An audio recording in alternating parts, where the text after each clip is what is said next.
Shalom Ubracha, poursuivons avec la 8e Mishnah du premier Pérek et nous terminons avec cette Mishnah, le premier Pérek de Masechet Chagiga. La Mishnah nous dit Eter Nedarim Porchim Ba'avir. Nous savons que nous avons la possibilité d'enlever un vœu. Lorsque l'on se rend chez un Chacham, quelqu'un a fait un vœu, a fait le Neder de ne pas faire telle ou telle chose, ne pas consommer telle ou telle chose, ou de faire telle ou telle chose, il va donc se rendre chez un Rav s'il veut enlever son Neder et il va faire Atarat Nedarim. Comment on procède à Atarat Nedarim? Il faut chercher Pétar, une ouverture.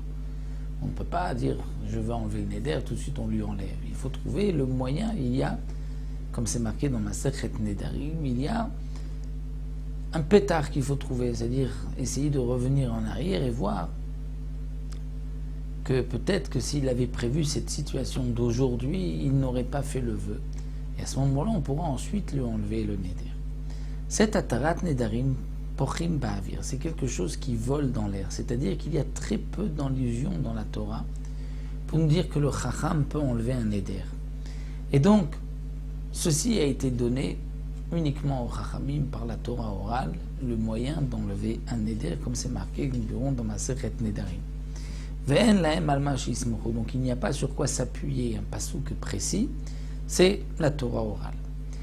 Ilchot Shabbat, l'alachot de Shabbat, Chagigot, l'alachot de Chagiga, comme nous avons vu dans le premier Pérek, va meilot, c'est-à-dire profanation, lorsque quelqu'un a utilisé quelque chose appartenant au Beth Amikdash, c'est aussi ce qui est dans Masechet Meila, du Seder Kochim, Harem Karim Atlim Besara, c'est comme des montagnes qui tiennent sur un cheveu. C'est-à-dire que il y a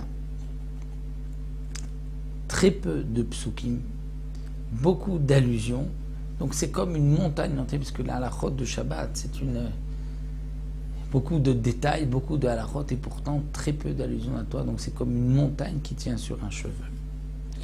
Shem Mikramwat, c'est très peu de psukim, mais pourtant c'est halachot merubot, beaucoup de halachot, aussi bien pour Shabbat, Chagigot et Meilot. Alors que à Dinim, les lois Dinim, lorsqu'il y a un litige entre un homme et son prochain, lorsqu'il y a l'hymne des dégâts qui ont été causés, tous les hymnes de Baba Kama, Baba Metzia, Baba Batra, tout ceci, il y a beaucoup de psukim, Parashat Mishpatim entre autres, à Avodot, c'est-à-dire les korbanot, nous avons beaucoup de parachiotes qui nous parlent des korbanot, à Taharot, tout ce qui concerne les lois de pureté, Vatumot et d'impureté, Vaharayot et les relations interdites, la Yesh Lehem al ma she'ismochu, il y a beaucoup de psukim et il y a sur quoi s'appuyer, puisque cette partie de la Torah est bien explicite.